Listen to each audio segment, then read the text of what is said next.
Every so often I get asked about how to create transitions from square sections to turn sections on various things. In this case, these are some columns. The ones these are based on are supposed to be 8 feet long, 8 feet tall, and I've just shortened these up for the moment. But this transition can be kind of a trick for some people. Hopefully I can make that a little easier in this video. I've also used that same sort of idea to create the turn transition here for the tops of these reeds. And at the end, I'm going to show another transition for a round tenon on the end of a square spindle. So let's take a look and see how this goes. I've already done some of the setup for drawing the reeded column. The first thing I did was to draw the reeded section. All this is a radial array of an arc and a little short line segment. I use copy rotate to rotate and make the copies all the way around, and then use push pull to pull up the resulting face. And you'll notice that it's kind of short for that whole column. I'm keeping everything kind of close together here, more to keep it larger on the screen for you to be able to see. But this is a nice way to work anyway, because you don't spend a lot of time navigating between the top and the bottom of the column when you're working with all this small stuff. And you can easily stretch the column later, which I'll show you. I've also drawn the ends, the square ends of the column. Those are positioned relative to the turn sections, this profile. You can see this as I highlight that. That's all the turn section, and then these angled lines become the pommels or the transitions into the square or into the reeded sections. And those lines are just drawn out. They're plenty long. They need to be longer than what you have to have when you get done, and you'll see why in a minute.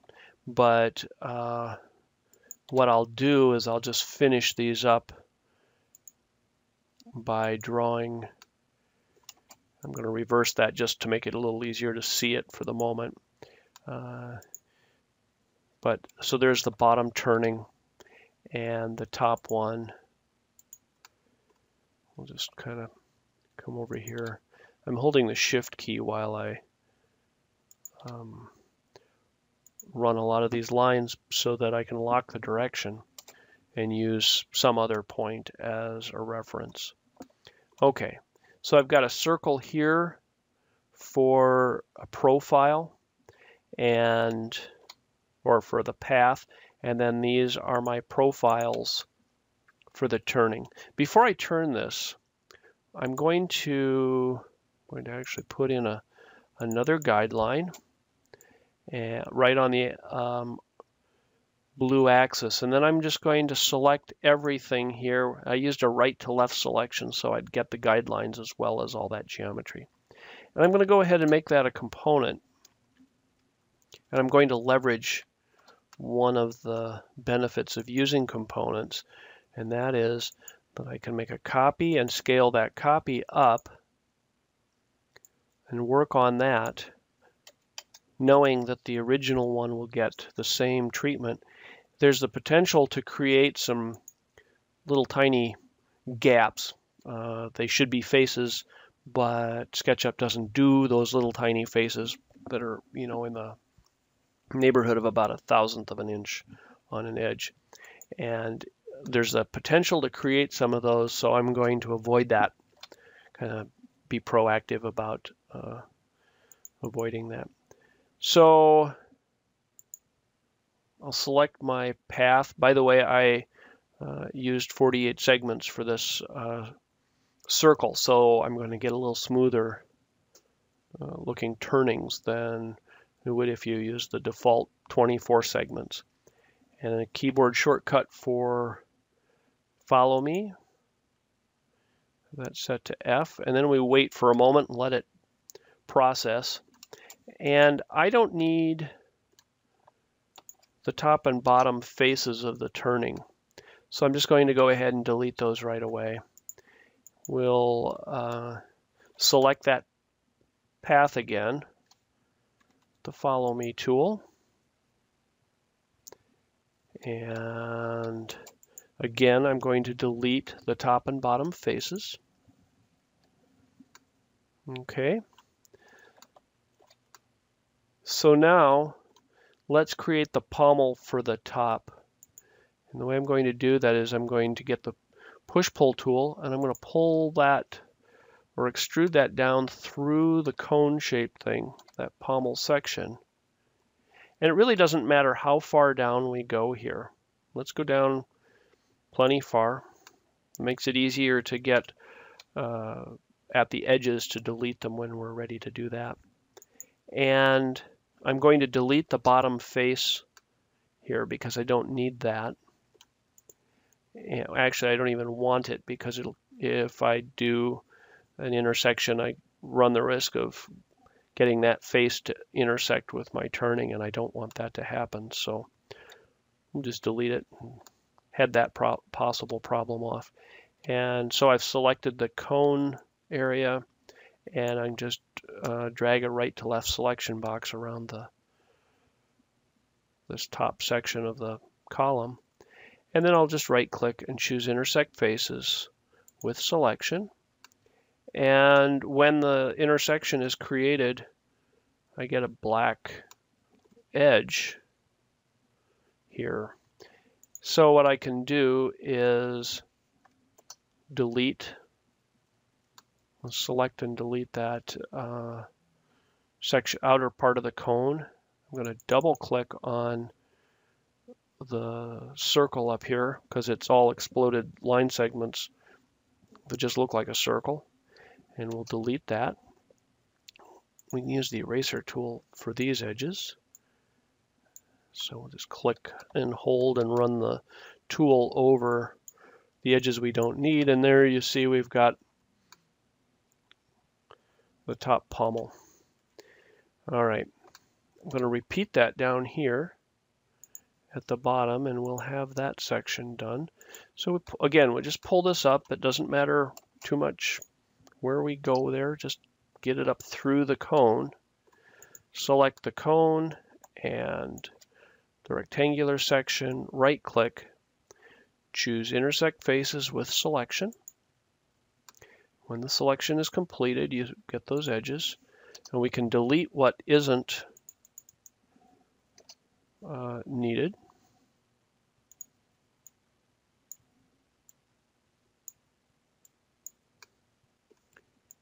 There we go.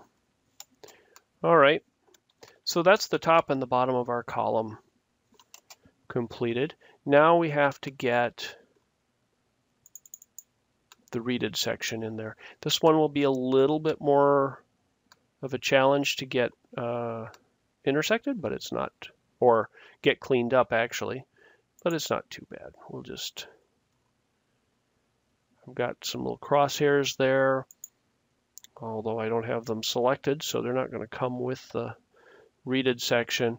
And I'm holding the shift key once I got this going in the right direction, and that locks the direction, and then I'm going to find that, it's hard to see it, but there's a little cyan dot there by the cursor, and I'm centered then on the leg. And what we'll do now is I'm going to do these one at a time. There's so much geometry here, it's a little easier on the process if we just hit these one at a time. So I'll right click and choose intersect faces with selection.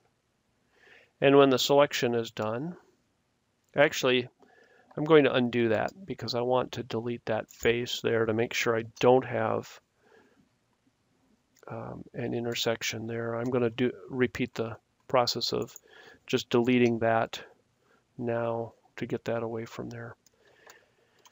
All right. So we'll do this again. So again, it's just a right to left selection box. Make sure we got all that geometry. Intersect faces with selection. And there's the part that we need to delete. We'll just use right to left selection box and select stuff. You've got to kind of work in close here. If we get down low at a low angle, we can avoid hitting the stuff that we don't want to lose. Probably be easier if I'd made a column with 4 reeds or something, but it wouldn't look much like a reeded column then. So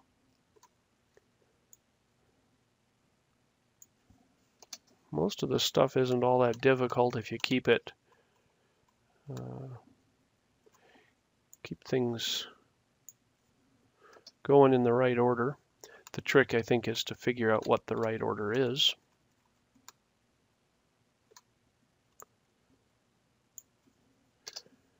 But a little practice. One of the things that's key with any of these sorts of things in SketchUp is to make sure that you're navigating. You need to practice this navigation stuff so you get really familiar with it. Okay, so there's the turn section there where it transitions into the reeded section. I guess we can get rid of that circle. And now we'll just repeat that process of intersecting with the selection. And we'll delete that and the circle. And again, we just need to kind of get into a position here where we can make sure that we're not going to lose, not going to delete the things that we need to keep or the faces that we need to keep.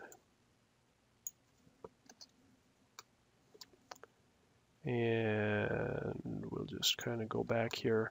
There's a previous button in the camera toolbar section that can take you back if you get a little lost. It'll take you back to the last view you had.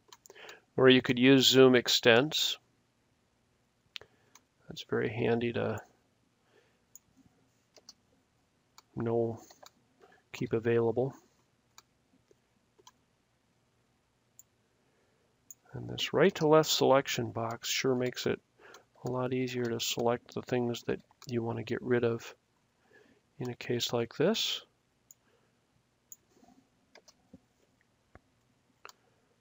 See, there we go again. Depends on where you put the cursor to start with.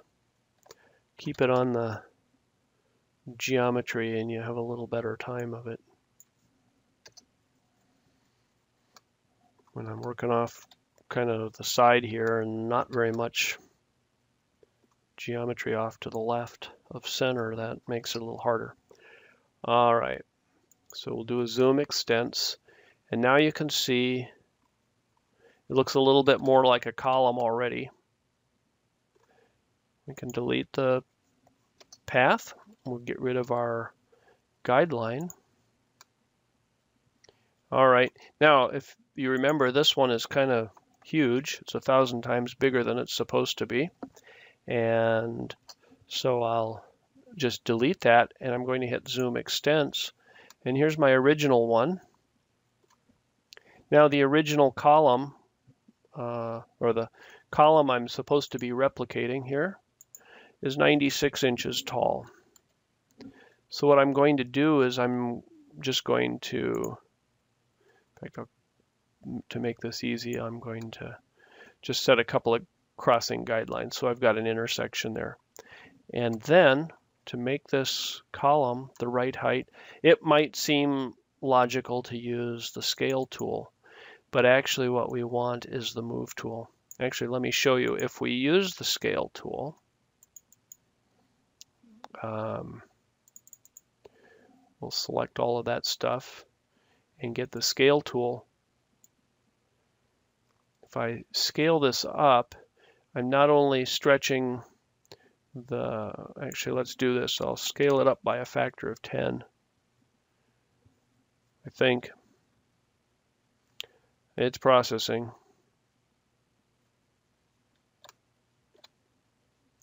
It's thinking about it. There's a lot of geometry here to scale, so it's taking its time. But if I scale this up, I've really made that dramatic.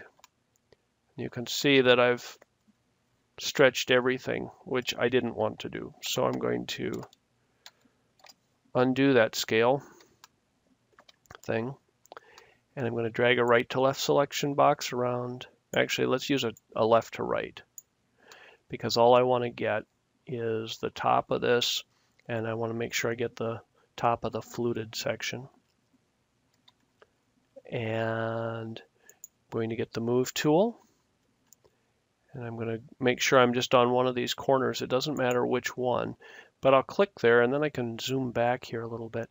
And as long as I stay on the blue axis, once I get on that, I can hold the shift key. And now I can come up here to this intersection.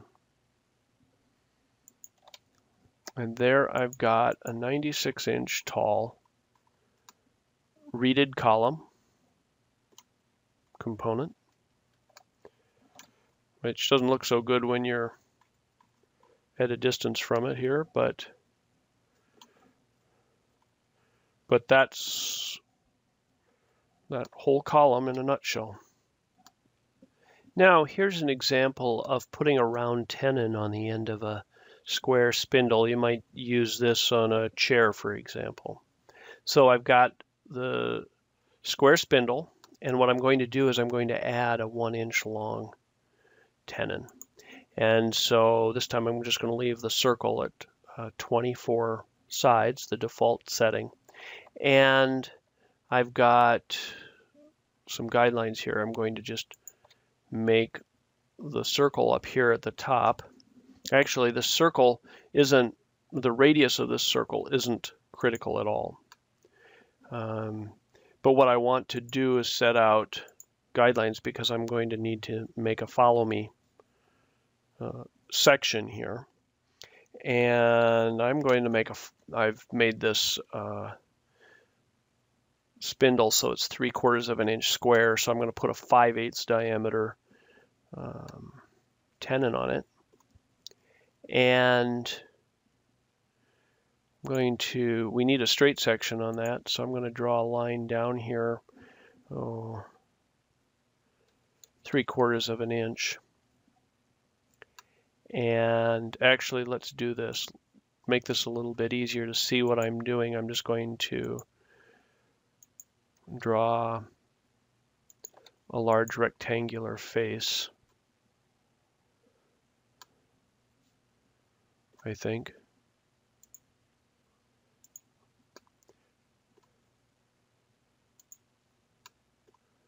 All right. There we go. I didn't get all the way in there. All right. So I'm going to just use the arc tool here. And I'm only eyeballing this curve. It's not incredibly critical. But what I want to do here is I want to drag back until I get the cyan color. And that's telling me that it's tangent up there where the green dot is, tangent to the vertical line. And tell you what, we'll hide this spindle for the moment. Might make it a little easier. And I'm just going to come down here. I find it's often easier to draw a little vertical section at the end of a curve like that, or in the case of the pommel on the column was a little easier to go that route as well. Okay. And I'm going to delete the face on the top. If I didn't follow me, it would leave a hole in the top of my turned section here. And now we'll turn that. If you use your imagination, you can kind of see that shape of one of those tools used to turn these round tenons. And we'll select all of, actually we've already got a bit of an intersection happening there. What I wanted was to just reverse those faces, and we will use edit, unhide, in this case all. And just like before, I'm going to delete the top face here of my spindle and use a right to left selection box. Intersect faces with selection. Now in this case, I did not scale up first, and I've created some problems for myself with some little tiny faces. So let's undo that. Probably should have shown you that before so you see why I did that. We'll call that a spindle. And we'll make a copy and scale that up. We could scale the original up and scale it back down, but I just find this is a lot easier to do. And it creates a lot cleaner thing because I don't have to worry about getting the scaled down version back into the right location. So I could have already had this spindle drawn in on a chair, for example. So this one doesn't look as smooth as the column did, but it's a tiny little spindle. I'll delete that now and go back here. It's a small spindle, and so it, you don't really see that. And if you want at this point, because the first part of the tenon is straight, we can change the length of this thing, make it just as long as we need it to be. So you don't even have to worry too much about that when you're initially drawing it, because you can change that length as needed. So it's, again, this is just the same as creating that pommel on the